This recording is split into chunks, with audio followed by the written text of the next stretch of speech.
Good morning, good morning, good morning. Let's see what we can do here. All right. Pixel Chatter number 50. Here we are. All right. So we made it through to 50 episodes, even though, of course, so many technical issues over all the time. Good morning. Let me just mute my phone. So I've got...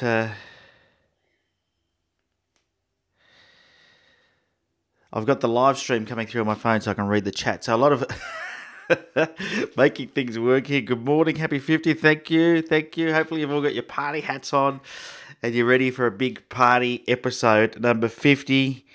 So if you see me looking down like that, what it means is I'm checking out my phone. So I've got the chat on my phone. I can't really show you the setup because of the way I've got the camera mounted. But I've had to make a lot of changes, as you can imagine. To try and work around all the gremlins that we've been having over this time, and I just decided just to do without the second monitor and go back to using the iPad. The challenge with the iPad is the screen real estate is very limited, so I've put the chat on my phone, which is kind of cool. It's like just getting text messages anyway.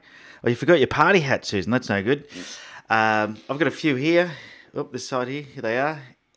Would you like a party hat? Add a few balloons up. So now I'm going to have the chat on my phone, which makes it really cool. So here we are, the big 50. Thanks so much, everybody. For me, it's a bit of a milestone. I've had a lot of issues with the live streaming, with the computer crashing, to the point of frustration.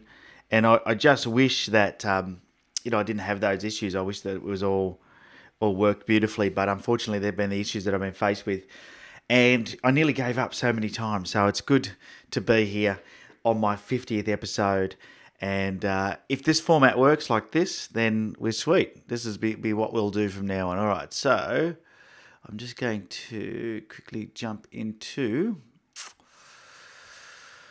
a couple there we go. Just make sure everything's working. Yeah, it looks like everything's working well.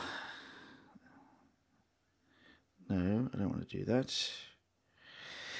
Who have we got here? Let me check the chat box here. So I'll try and hold my phone up here so I'm not getting too far away from the camera. G'day, Brian, Izzy, Chance, Gianni, David.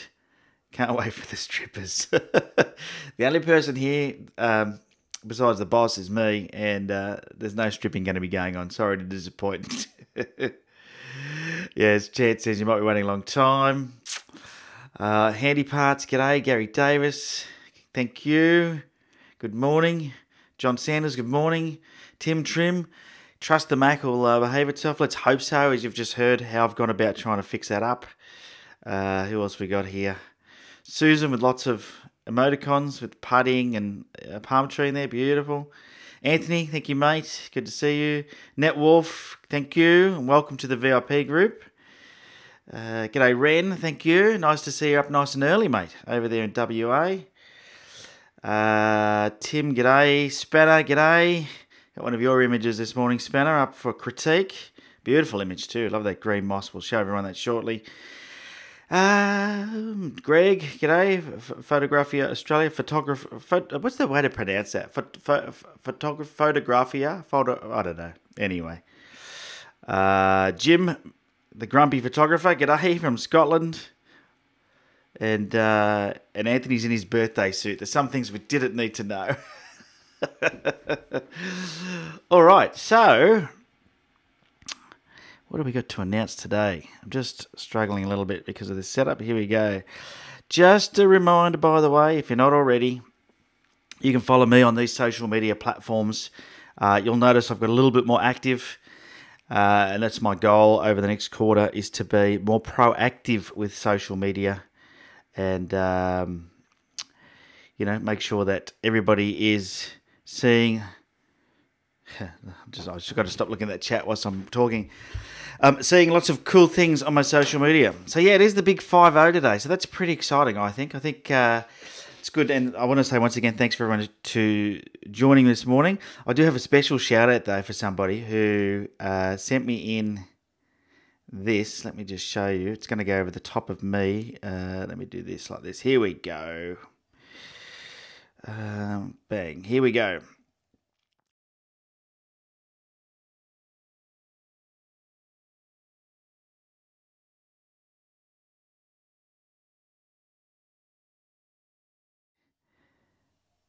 Hello, there we go, that's better. Lost our audio quickly there. So thanks to Peter for sending this one in. Peter has got his party hat on and his nose, and of course he's making some balloons, some balloon animals.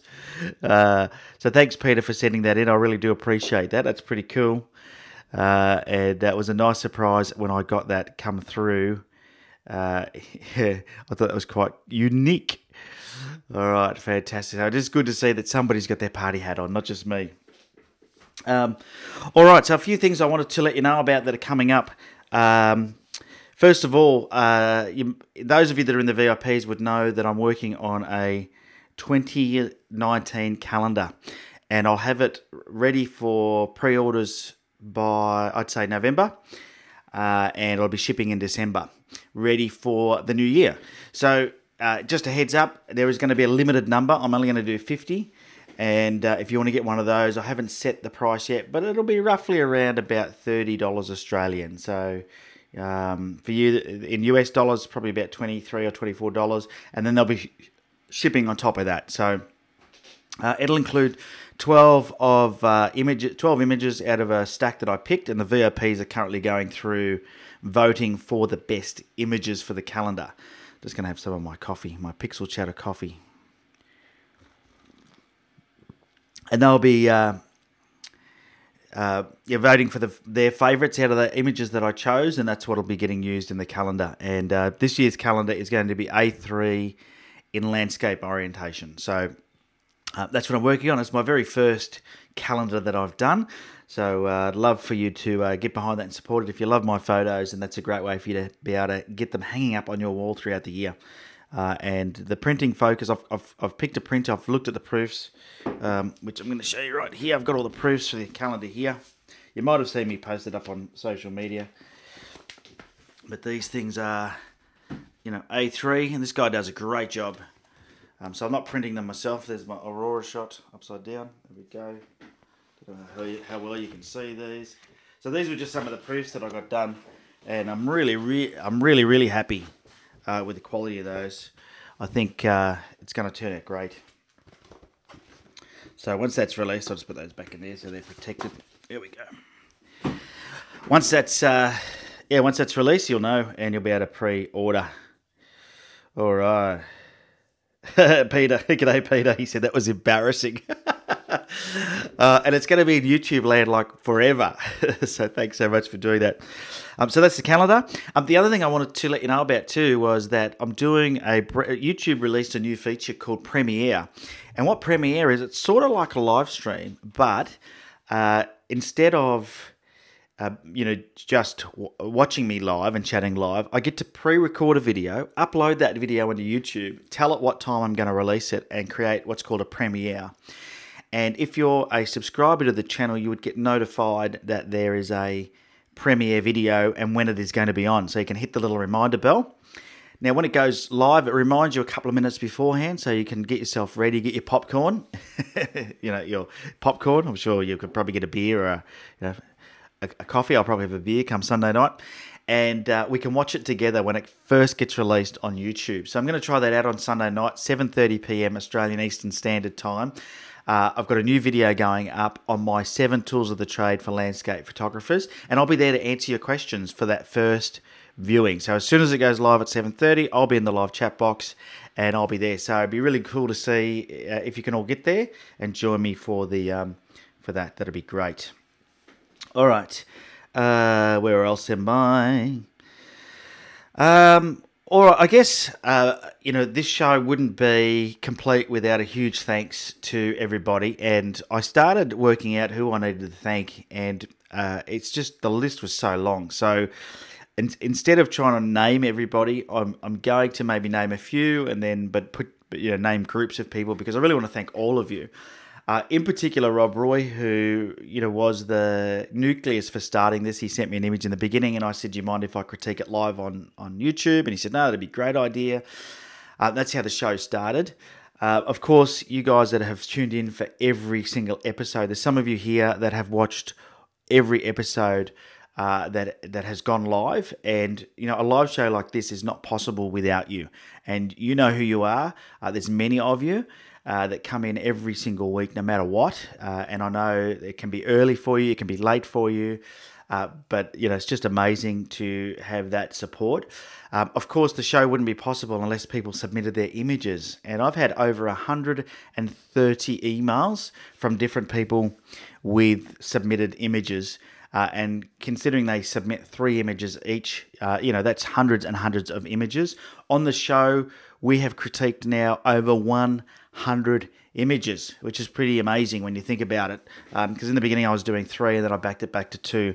But we have done more than 100 images, and I was going to do like a slideshow, and I thought, no, it's just too many.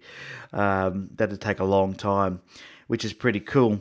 Same with the shot kit. Those that have submitted shot kits, those that have sent stuff in for the worldwide sticker board up here behind me, those that have participated in some way, and throughout that whole process being patient with the technology. So thank you so very much. I'm extremely grateful.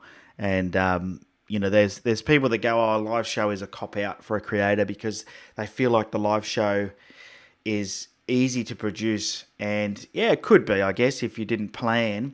But I put just as much time into planning and prep in my live show as I do running the live show. And then, of course, I had all the technical glitches. So I take it pretty serious, and I love the live show format because of the interaction that we get to have. We don't get to have that same interaction in pre-recorded video. So this is a fantastic tool for me as a creator, and I really enjoy it. So there you go. So thank you so much to everybody. And a final big thank you to those of you that support the channel. So there are people that are called VIPs, very important photographers. And that's the VIP group is the Patreon group. And, it does actually cost money to run a channel. My P&L shows a loss at the moment. But that's the joys of being a creator. If you think about everything that we need to buy, and it's things like, for example, royalty-free music. So the music you hear during my vlogs, I actually pay for that. For some of the graphics you see in my videos is paid for. Some of the services that I use to get design work done and stuff, I have to pay for. So there is a bit that goes into that, along with this software for live streaming has to be paid for. The internet that is now, I have to use this Wi-Fi dongle because my broadband's not good enough, has to be paid for. So all of those things, cost money, and it's so awesome that we have this ability to be able to have creators being supported through the Patreon network. So I'm very, very grateful to the VIP photographers. I hope you enjoy being part of the VIP group and you get immense value inside that group. And, because I'm always in there, I'm very active, I'm very quick when someone posts in there. And I know everybody else is. It's a very welcome community. I know this week we had Fahim join. So welcome, Fahim. I know he's here in the chat box this morning. But if you are keen on becoming a VIP, then please come and join into the VIP group by jumping onto patreon.com/on3legs. The link is down below. Alrighty, so let's just check the chat box before we move on, because that's pretty much all my announcements. It's a nice community, isn't it, Susan? And Chance gives it a nice cheers with some glasses there, I can see. Happy 50th from Thomas, thanks. Yeah, well done to Rob. Alrighty, good stuff. Okay, so let's jump into, I've got a couple of things to do here. One of them is, let me make sure I'm in the right screen. This is the joys of live, as I need to be in the right screen. Let's have a look.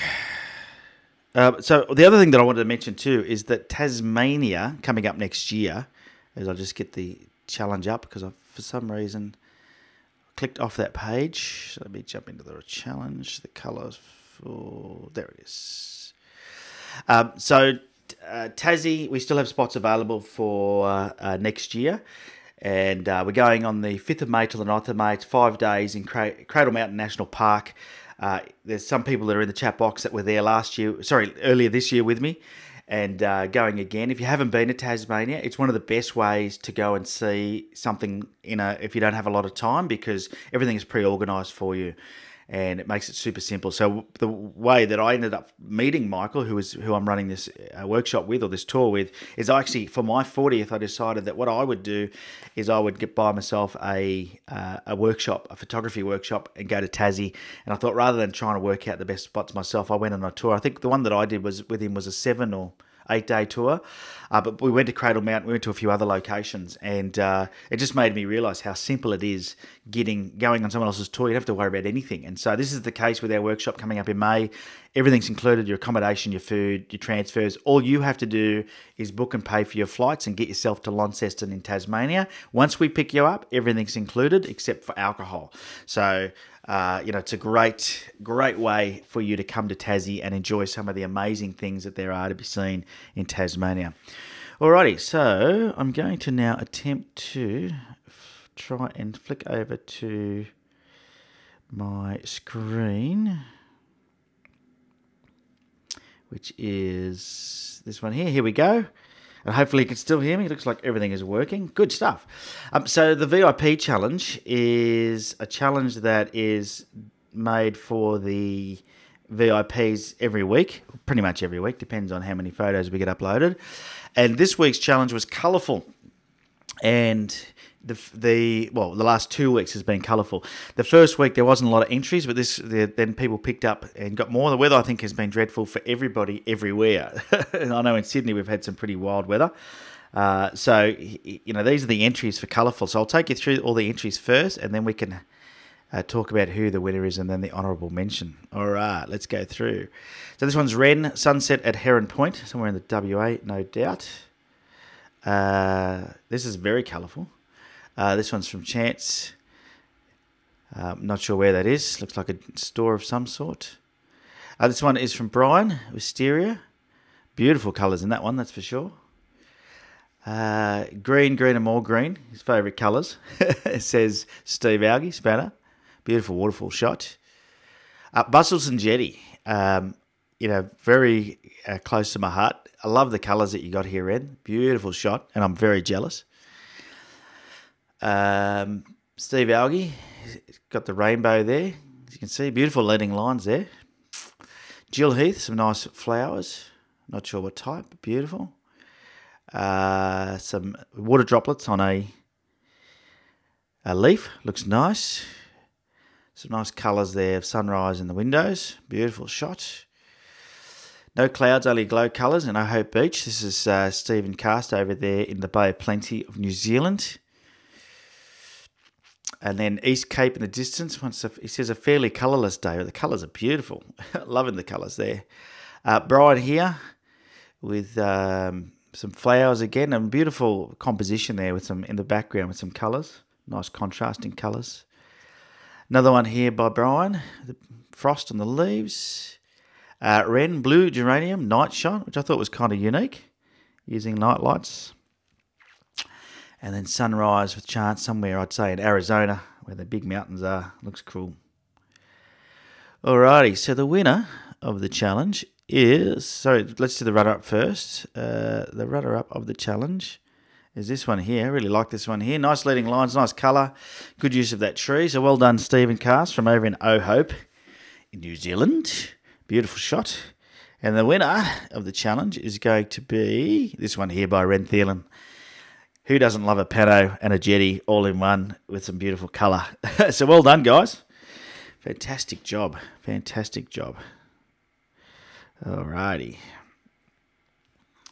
So well done and good stuff participating. If you want to participate in the VIP challenges, the way you do that is you become a very important photographer. And the way you become a very important photographer is down below. There's a link to patreon.com/on3legs. All right, let's check out the chat box before we jump into talking about a few other things. I do want to mention this up here, the Worldwide Sticker Board. My box has been empty for a couple of weeks. So the way you get up on the worldwide sticker board is you send me in a sticker, pin, something. Just send me something that I can stick up on the board. Even if you can't send me something that can be stuck on the board, I can put it over here. I've got a couple of mugs and things here, a shot glass. But I'll certainly put a flag on the worldwide sticker board with you to put your place on the map. So send me through your stickers for the worldwide sticker board. We'll get them up there. I haven't had anything in the box for a while, so the box is feeling left out. So there's been no what's in my box section for a little while. All right, let's check the chat box out. See what's going on in the chat box. As I said, I've got it on my phone now, so I should mount it up next to the camera. That would be handy if I could do that. There we go. Richard, good morning. Hovland from Sandford, somewhere Norway maybe, is it? Don't know. Yeah. Chance says my first one. My first what? First beer? First... I don't know what that's all about anyway. Big Oz, g'day. Tim, Jenny and Pano, winner equals winner. And yeah, all good shots, aren't they? All great shots. I always, congratulate everybody because really it's a good thing that you're all participating and getting involved. Alrighty. Enjoying my cuppa. So special thanks also. I probably should have called him out separately. This was from Scott Marsh who sent this in. The Pixel Chatter Cup, which is featured in every episode since receiving it. By the way, if you do become a VIP, there are VIP goodies. So there are things like... I'm just getting distracted. Is that a balloon there going down? It is. That's a bit sad, isn't it? That one's gone down. VIPs get goodies. So if you do go to that page, you'll be able to see all the goodies that you could get. But we have mugs, stickers, beer can coolers, a few other bits and pieces. Yeah, cracking shot wasn't it? Cracking shot. G'day, Ben, for Gareth. G'day, Gareth. How are you, mate? Awesome. Gareth bumped into me down at Kiama a couple of weeks ago. So if you've seen that Kiama last couple of videos, it was the first Kiama video. Gareth was featured in it. I'm assuming it's the same Gareth. If I want to use the second monitor, try Chromecast. That way you don't need to connect it to the Mac. Okay, I could try that. So this is working quite well. What I've got right here. In fact, let me see if I can show you. I reckon I can. I'm going to have to move the camera.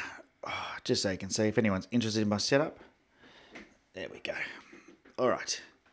So what I've got here, ta-da, is I've got my iPad. So you'll see this here is a thing that is just a bracket for the iPad. So I've got my iPad sitting here, and here's where I control everything. So that's the shot coming up. That's the live shot. And then down here, all my different shots that I can choose. See here? And then I've got my Mac here, and there's my second monitor over there, which as you can see is just off, looking sad. Now I've got to try to put this back on top. Let's see if I can do that easily. There we go. Hopefully you found that interesting. There you go. A bit of a behind-the-scenes look. So it seems to be working well, and having the chat on my phone is quite, it's quite, how can I say it, natural. Natural, that's what I can say, natural. Because, using your phone to look at chat is a pretty natural thing to do. But yeah, I will try... I'll certainly try a couple of other different things. Now, for me, I think the crashing definitely started when I added a second monitor. This is not foolproof because sometimes this is using an app and sometimes the app drops out and I've got to reconnect it. But I figure that's going to be simpler than restarting the entire computer and the stream, because if that happens, I can quickly... if the app goes, the stream will still be happening. I'll still be able to talk to you and everything will look like normal. You won't even notice. Besides my frantic looks on my face. Okay, so let's get stuck into some critiquing. And today, let me just bring those two images up. For something different today, we've got two portrait images, which is a first for us. So I'm going to, if I can do this, remove a couple of things off the screen. These things here. So I've got this. Oh, this one here. these balloons, and This 50 here. I'm going to remove that off the screen when we're doing the critiquing. But yeah, all of this stuff. Oh wow, it's a bit touchy. My phone when I'm touching the phone trying to do things, it's a bit touchy. All right. So this week, yeah, we've got 2 portrait images. Let me flick over to those. There we go. Which is unusual for the show. Normally, we have some. I'm just reading the chat at the same time. Thanks, Izzy. You enjoy my frantic looks. Yeah, the best one was Earl. I thought about just putting Earl in, but I don't have a long enough clip of it. But I suppose I could have made one. Putting Earl into the show, and he would have all gone, oh no, he's crashed. But it would have just been Earl. So we've got these 2 amazing photos up here, submitted. Let me just go through both of them quickly for you. This one here is sent in by Michael Kenny, and this is Michael's first image into the Pixel Chatter Image Critique Show. So thanks, Michael, for being brave and entering your image into the critique show. And this one here is from Stephen Algie, which is also Spanner in the chat box. You probably know Spanner pretty well. He sends in a lot of images. He uses the Canon EOS M5 and does a great job. And I just love this green moss that's around in the wintertime. So we're going to start off here with Michael's image. So thanks, Michael. Well, in fact, what I will start off by saying is if you send in an image for the critique show, it's very much appreciated, and I want you to know that it's not a critique to judge your work. There's no right, there's no wrong. If you like your photo, then it's a great photo. I'm here just to have a look at your image from a technical aspect and then from a composition aspect as to what could have been done better. But it doesn't mean that it would be better. I wasn't there. It's your image. If you love it, you love it. I'm very big on making sure that everyone knows that, and I've never been a fan of competitions as such, even though we have the VIP challenge. Everyone's a winner. The challenge is a way for the VIPs to challenge themselves each week and get better. But so it's not about who's got the best photo. It's not about me knowing more than anybody else. It's not that at all. I've still got a lot to learn myself. So the good thing about this week's images is they're both mirrorless cameras. This one on the left is the XH1, which is the new camera. So that's what Michael's uses, the Fujifilm XH1. So it's interesting to get one of those photos to have a look at. And it is sharp as. I think he's done a little bit too much sharpening, but we'll get to that in a minute. But yeah, that's the new XH1 with the 10 to 24mm lens that Fuji make that I love so much. So let's have a look at it from a technical aspect, and then we'll have a look at it from a composition and post-processing aspect. So first of all, as I said, it is shot with the Fujifilm shot with the Fujifilm XH1, which is Fujifilm's one of their newest mirrorless cameras. It was shot at 10mm using the XF 10 to 24mm lens, and I don't know if there was any filters used on it, but there's no vignetting, which is good. It probably tells me there's not using that lens. And here's what Michael says. Michael says, "Hi Ben, I've been shooting landscapes for the past year or so and have found your YouTube channel very educational and useful." Well, I want to say, if you've only been shooting landscapes for a year, this is a really good photo for somebody who's been shooting for a year. You've either done a lot of shooting, or you're just getting it. It's gelling for you, which is good, because this is well shot and also well composed. It could be better, so I'm going to talk about that shortly. But you've done a great job, Michael. So ISO 200. Now that's probably the base ISO for that camera. I haven't used the XH1, but I'm going to assume it is. And a quarter of a second at f9. So f9's a reasonable aperture. Remembering it's mirrorless. So with mirrorless, you can get away with a lower aperture because the depth of field is never as great. And that's because the focal plane, or the back of the lens, the last element, is closer to the sensor than what it is in a mirrored camera. Okay, so it actually makes a difference technically. So it's a great shot from that perspective. From a technical aspect, I really don't think there's much else you could have done. The shutter speed for the movement in the water, I think, is just about perfect, depending on what you're going for. But this really depicts the movement, but doesn't turn it into just a misty water. You can still see the wave there in the background nicely, which is good. You can see the water rushing over these rocks, which is really nice. So good job there. I think if we move now into the develop module, let's have a chat about the photo itself. And I don't know how well, let me just get rid of that bottom toolbar. That's all right. We'll do that. We'll leave it there. I don't know how well you can see this on the live stream, but it is over sharpened. And what I can see is lots of white dots throughout everything. And that's, all of these. It looks like muesli or something in your water. It's almost like a painterly effect. So you've got to be really careful when you're using the sharpening tool on your photos. It's an extremely sharp, that lens is, Fujifilm make amazing glass anyway. But as you can see, there's lots of artifacts from sharpening in this photo. Okay, and that's what all those little things are that look like bugs or something throughout your shot. So you've just got to be really careful. And you can see it once again in the sky as well. See all these things? So be careful when sharpening. Now, this could be for a couple of reasons. Is that, if you're using an older monitor or a small monitor, I find that people quite often over sharpen their images, and that's because they can't see the effects as well. I'm using a Retina monitor. I think I don't know how to explain a Retina monitor, but it's just on the Mac, and so I can see these things really, really clearly. It's very obviously over sharpened, so just be careful. And there's not a lot that I'm going to be able to do to fix it because I don't have the original file today to be able to fix it, but that's certainly something you need to watch out for.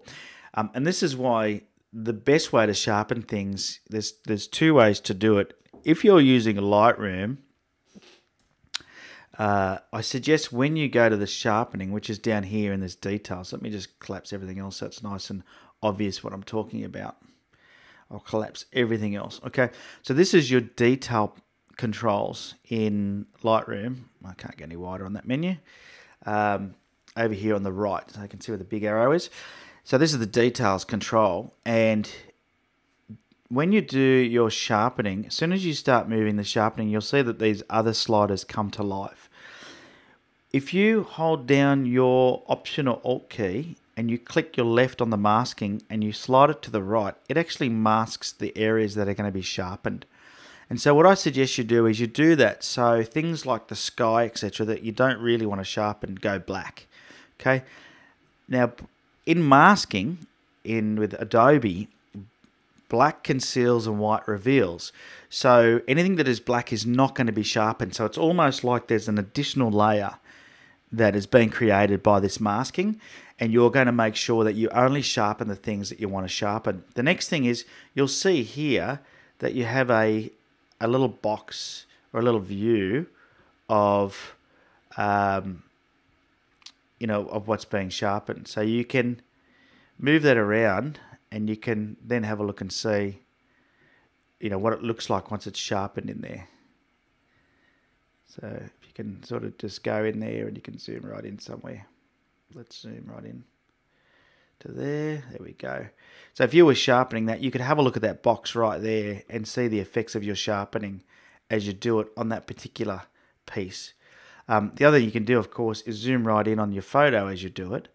And, sometimes it just takes a while for it to refresh. I'll get rid of the masking. But you can see the more I sharpen it, how worse those artifacts get. The other thing that you've got is this radius control. And what that does is round off the edge of your pixels. Okay, so don't be afraid to use that radius control to get rid of any sharp edges, if you like. Think about it like sanding the edges around your pixels. So that gives you a little bit of an idea there. Okay, so I'm just going to remove the sharpening now. So that's just really important. And straight away, that was apparent to me. As soon as I looked at this photo, I went, wow, that is over sharpened. So just be really careful when you're sharpening. Excuse me. The post-processing otherwise is really nice. I like the depth, I like the contrast, I like the clarity. I'm guessing that you've got the exposure, you've nailed it, the exposure. If you have a look at the histogram up here, and you haven't had to push and pull too much, you will see some other artifacts, like if you have a look around the edges of the mountain here, and that could be lens... sorry, I'm trying to think what it's called now. It could be, what do they call it? Chromatic aberration, there we go. Let's tick that box and see if it does anything. No. Or it's the sharpening. So this is another sign that you've over-sharpened things. So you see this line here along the edge of the mountain. Okay, now the reason why I like to point these things out was if you got this printed large and you spent, like my largest canvas cost me over $500 to get printed. I would be really disappointed if I got that canvas delivered and it had a line all the way around my mountain like that. So, just be careful. Look, don't be afraid to pixel peep. This is, by the way, is at 11:1. So, I'm looking at it really closely. But even if I went to, 2:1, so we're looking at double the size, I can still see those issues, okay, at 2:1. Even at 1:1, I can see the issues, okay? So just be really mindful of that when you're, when you're taking your photos. Okay. My next thing that I would have liked to have seen is that I feel like I love this composition, but it's a bit too tight, or it's probably a bit too tight. Could have moved a bit further out, because one of the challenges, and this is a challenge for you, because we're just missing the bit of this water here, and I think that's a shame. But I think we could have had this rock a little bit further to the right.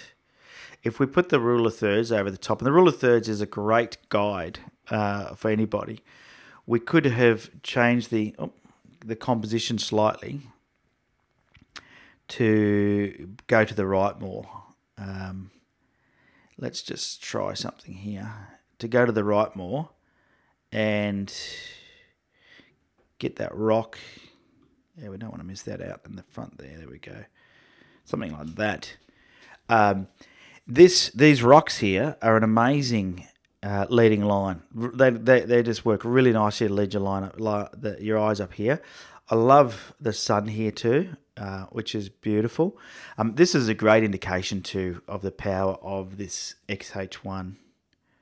I just want to undo that crop again. Let me just have a look and see, where do I want to recrop it.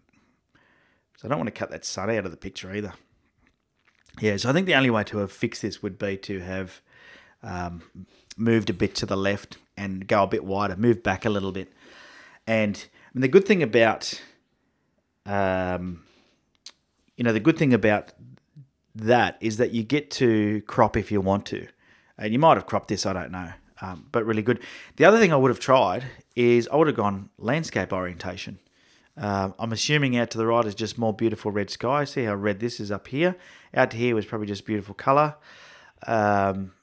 And, you could have gone landscape orientation easily and got another amazing shot. Besides that, I think it's a great shot. The post-processing, besides the sharpening, is really, really appealing to my eye, and I love the way it looks. I think that, I think it looks great. Yeah. Now, Jim is saying, nice shot, but easy to sharpen in Photoshop. Lightroom is okay, but you need to keep sharpening really low. Yes. And that's why I did say there was two ways to sharpen. I didn't mention the second way, did I? The second way is you can sharpen, like create a copy of your image, sharpen it, select both of them in Lightroom, and then open them up in Photoshop as layers. And then you can mask through the bits that you want sharp. I find that works really, really well. Alternatively, you can just put your image into Photoshop, create a second copy or a layer, just copy the layer and do the same thing. Sharpen that layer in Photoshop, make it your second layer, and then just use masking to paint it through. Now, if you don't know what masking is, then there's plenty of tutorials on YouTube on how to do it. But I find that is a much more pleasing way to fix it. The other thing you could do is, once you've got your image sharp like this, is put a softer version behind it and then paint through the softer parts to settle everything down.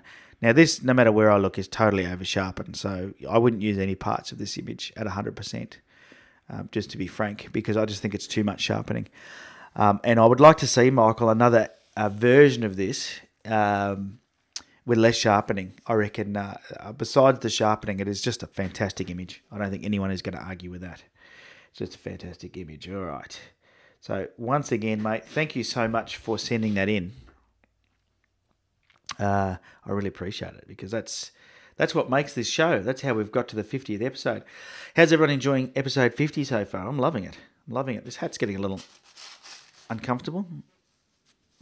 That's not too bad.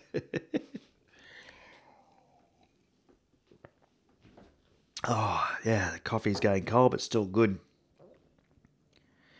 Alrighty. Yeah, so Netwall 3D, which is a new VIP, says that XH1 must have really good dynamic range to get that sun in there. Yeah, I agree. The sensors on these cameras are just getting better and better and better. I was shocked. You know, if you watch my vlog, the last vlog I put up, I didn't think I was going to get a shot. I took photos into the sun, and I was amazed at the dynamic range of the D850. It's better than the D810. I don't think the D810 I would have been able to get the shot that I got. I would have got close, but definitely the D850 was better dynamic range. The Fuji X-T1 was always good, and that's the probably highest level Fuji I ever used. I'm trying to get my hands on an XT3 or a GFX, and I might just do that in a couple of weeks because we've got the, which I'm going to quickly mention now. In a few weeks, when is it? Maybe a month, 3 weeks, I can't remember now. 17th of November in Sydney, Fujifilm are holding a people with cameras event, and there'll be hundreds of people there. This is the third or fourth year they've been doing it, and every year I support it. It's a great event, and Lee Diprose, who is part of the marketing team at Fuji, is a great guy, and really encompasses that Fujifilm spirit that it's about photography. It's not about pushing their own agenda, and I think that's awesome. You know, they don't care what camera you turn up with. You can have a smartphone. There's usually prizes on the day, but it's great fun, and you get grouped. You can go in a group and you go and take photos. It's a photo walk, but there'll also be supplies there with a whole bunch of gear that you can get hands on and try out, which is cool. And there's a whole bunch of companies that support it. So if you are in Sydney, I'm going to be at the event, and I'd love to catch up with you there. Come and say g'day if you're there. The link to the event is not in the video, in the description below, which is a bit silly of me. I just thought about that. But it is plastered all over my social media. So if you like my Facebook page, which is just facebook.com/on3legs, that link would be down below. You'll find a post with a link to the registration page. Now, you need to register. It's really important that you register. And the reason I say that is because right before the event starts, you'll need your emails accessible, and you get sent the first theme of the challenges, and they're the themes that allow you to then win prizes on the day. So it's going to be a lot of fun. So if you are in Sydney, would love to see you there at the People with Cameras event. Fujifilm always put a great event on, and as I said, there's going to be a whole bunch of other suppliers there that will allow you to be able to try out their gear and test things, get hands on, and I'm sure Fuji will have a stack of cool gear there. So hopefully I can get my hands on something good when I'm there. Do you need to have Fuji cameras? No. As I said, no, you do not. You can bring any camera. I will be bringing I've got a little Fuji X-E1 that I still have, so I'll probably bring that. Only because it's light, but I'll be probably vlogging more than taking photos because it's not the place I normally take photos, but I will certainly help anybody out who needs help out with the challenges. More than happy to. Alrighty, so let's check the chat box out, and then we'll jump into the second image, which is Spanner's image. Where are we? Okay. Jim says, definitely you're on the ball. I don't know what that is. Maybe that's for the processing of sharpening in Photoshop. Maybe. I'm not sure. What time are we lighting the barbecue? How long will it take you to get here, Paul? Being up there in Northern Territory. You know what, Paul? I've been watching lately. I've been on YouTube watching videos. There's not many photographers that travel around and, you know, in their like in camp or anything like that to do photography. There's a couple that do it here and there, but there's not many that do it all the time. So I love the idea of getting out and about, and you know, my car is coming up for renewal in the next year, so I'm thinking about getting another four-wheel drive and putting a rooftop tent on so I can go to some locations. And I've been watching some people that are out. They've got YouTube videos, but they're just four-wheel drive. They're not photographers as such. But that Northern Territory, some of it just looks amazing. So I might find myself up there next year. And then we can have a barbecue, which would be cool. Let's have a look. Dennis says almost missed the festivities. No, well, you haven't. That's the good news about these lives is it's going to be recorded. And touching wood, so far my setup has been awesome. We haven't had any technical issues. Even this app that usually drops out hasn't dropped out. So we're going well. Even though Izzy would like to see some of those faces. What did he say? He told me my frantic looks. Yeah. Izzy likes those looks. Anyway, just looking at my phone, by the way, if you think, what am I doing? I'm not shopping on eBay whilst I'm doing a live. GFX would spoil me. Yes, it would. Yeah, you know what? I'm going to just wait and see. I've got the D850. I think that'll be the last mirrored camera that I'll own.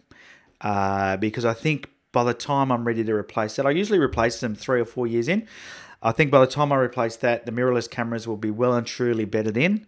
And if you want to get out of your F-mount lenses and your mirrored cameras without losing too much dough, I think you'll need to do something.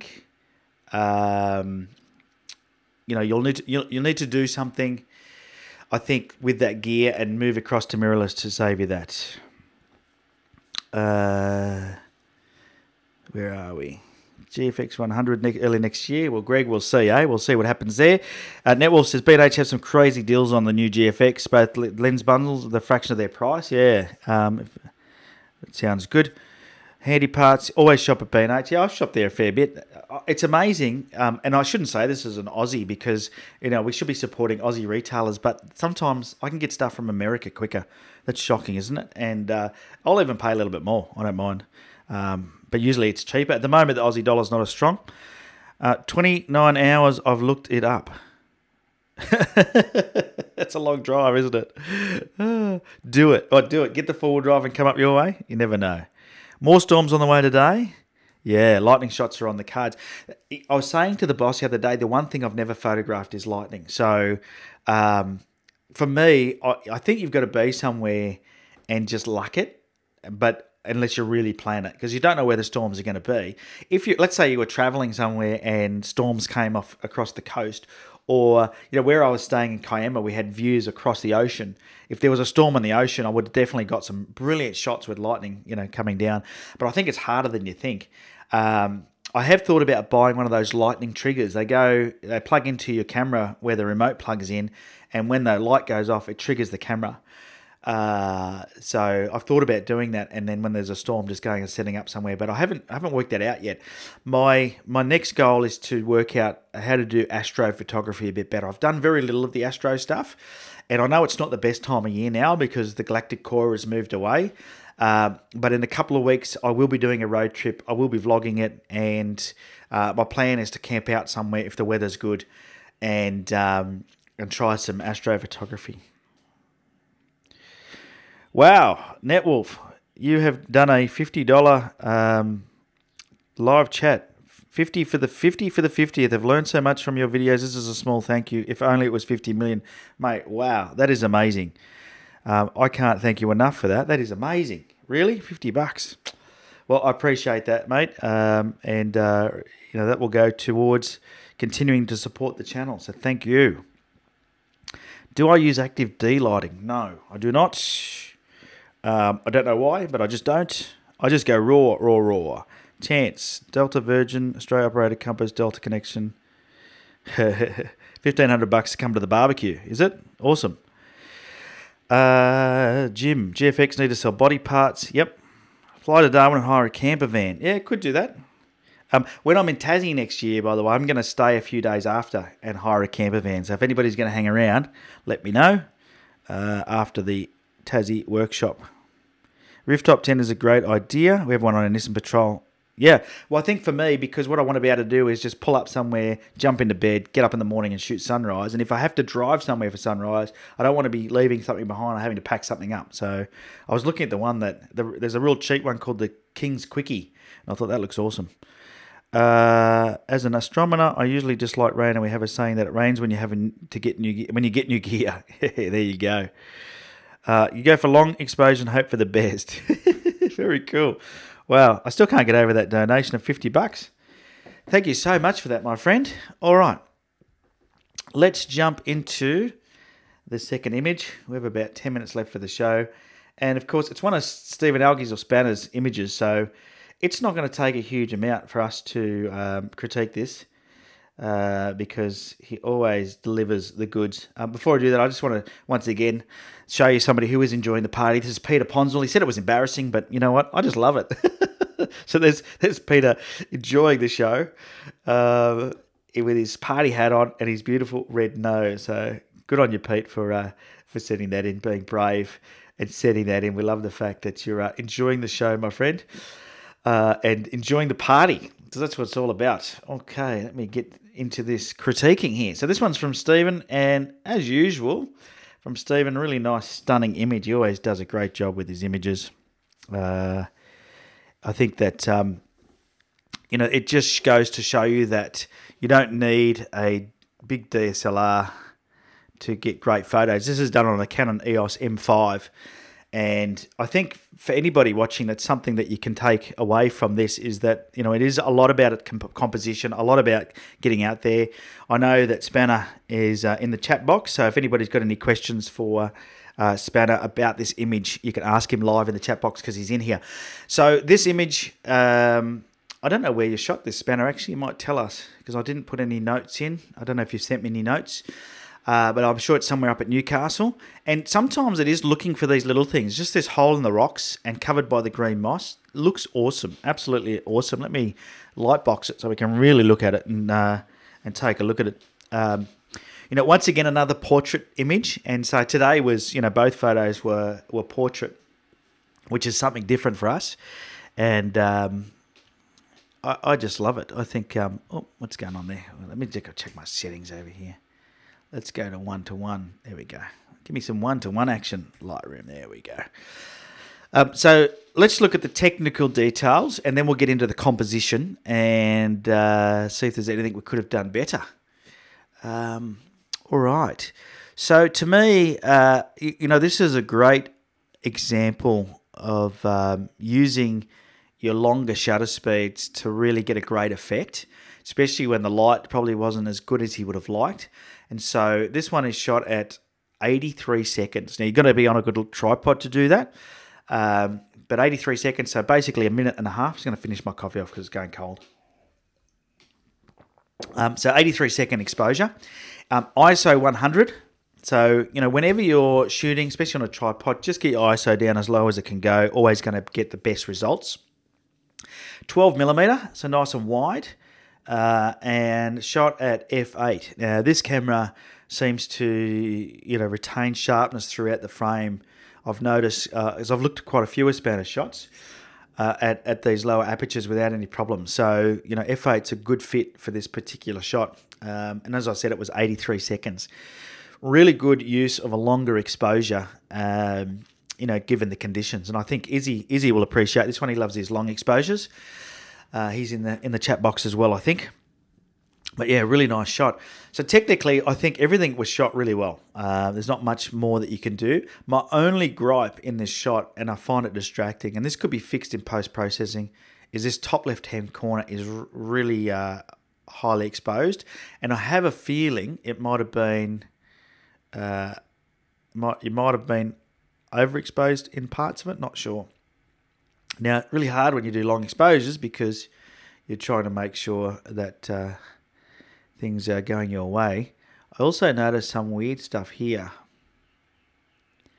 I don't know what that is. I don't know if it's something on your sensor or something when you process the image, but just check your camera because that was a little bit of a concern. There's more here somewhere to see here. I don't know why. Oh, let's just go to 4:1. That way I can show you. So as I looked around the image earlier, I just found these weird things. So, and I think, is it yours? I found these on before.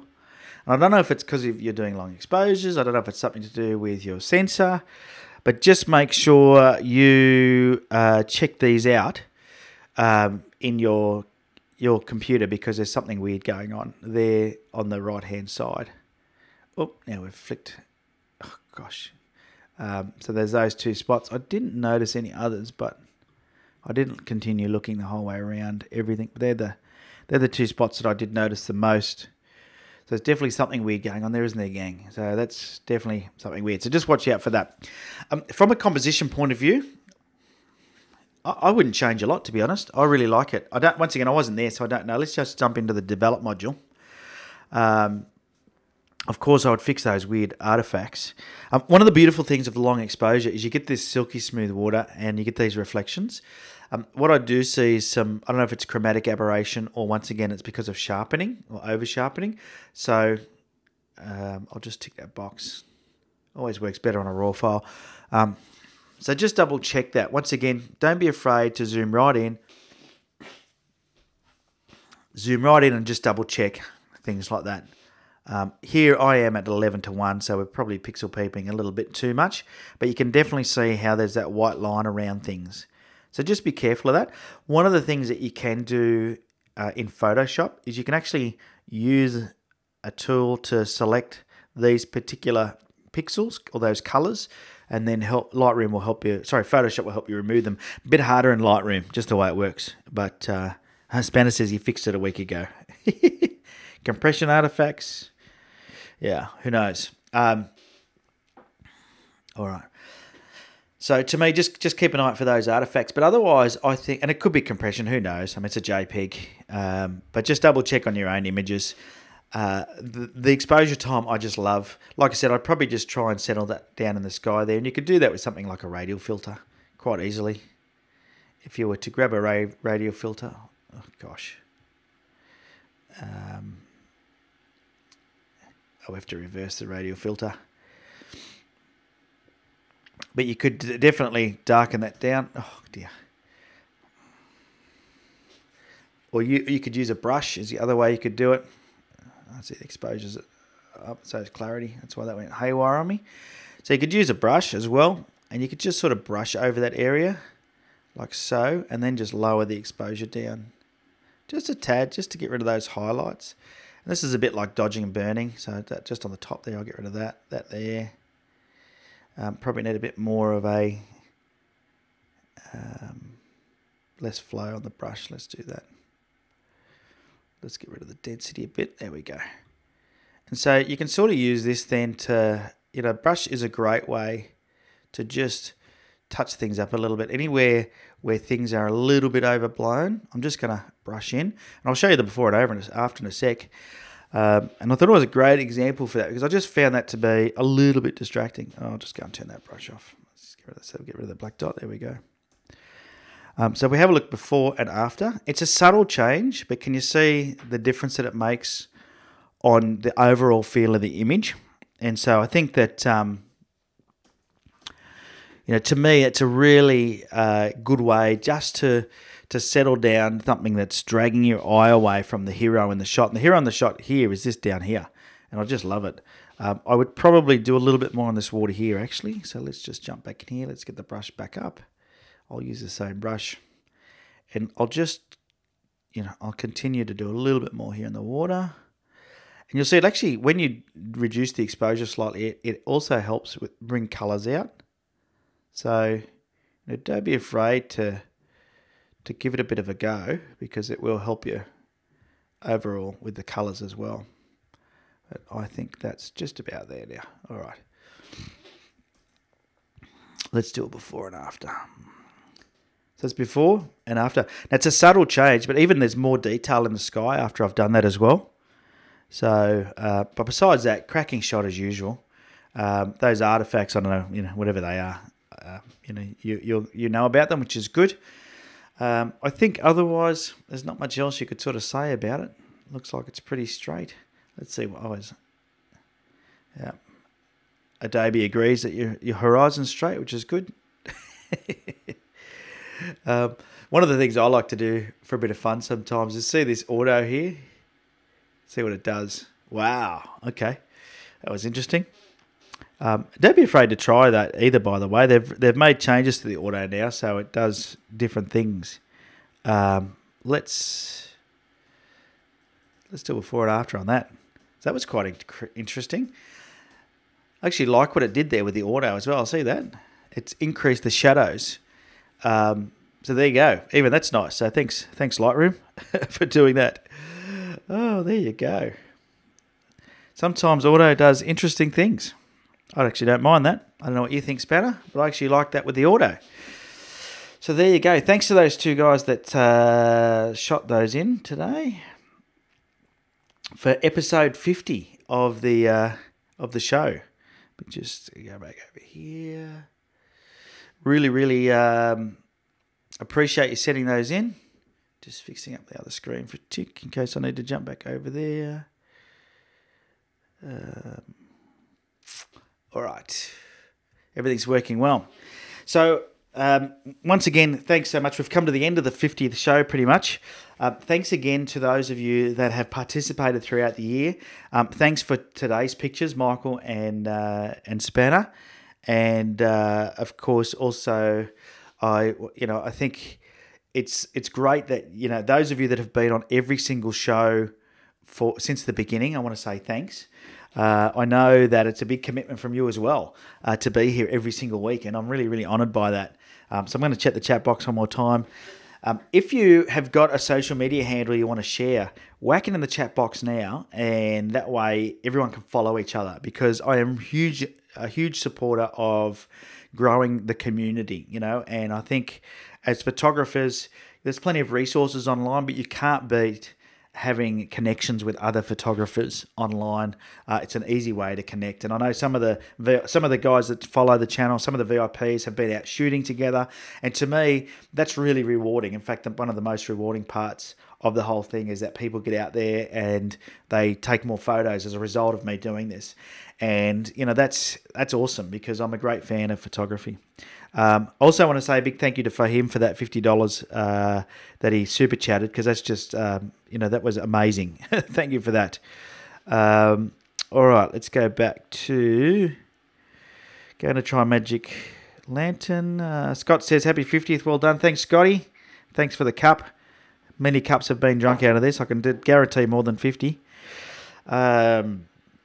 South Newcastle Beach, that was Spanner. Well done, mate. Good shot. Cracking shot. Yes, cracking shot. Great shot spanned. That's why he's going off about the autocorrect. Happy 50th. Thank you. Going to try Magic Lantern for lightning pics, as it has a feature in it to take pics with motion. Yeah, maybe it will. Yeah, who knows? That was Nik software that did that to you, Spanner. Yeah. I haven't used my Nik software for so long now. Lightroom has got so good. I use Topaz every now and then, but I don't really use any other plugins anymore.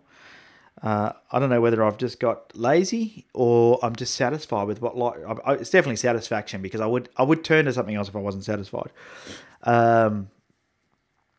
Magic Lantern is used a lot on Canons, yeah, because I think I don't think they make it for anything else, do they? I don't know. Beautiful shots, Benny. Yes, it was. Our farmers need the rain, says Netwolf.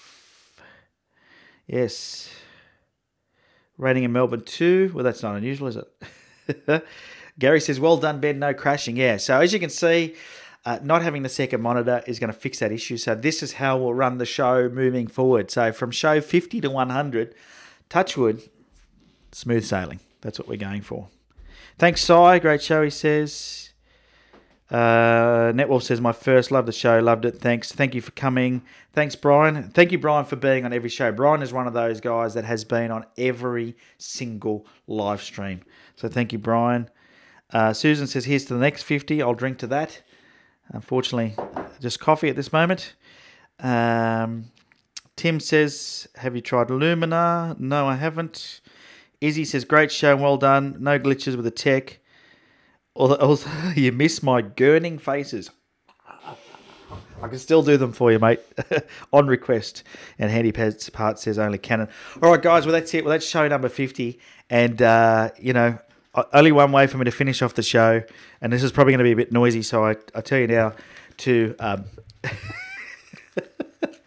cover your ears.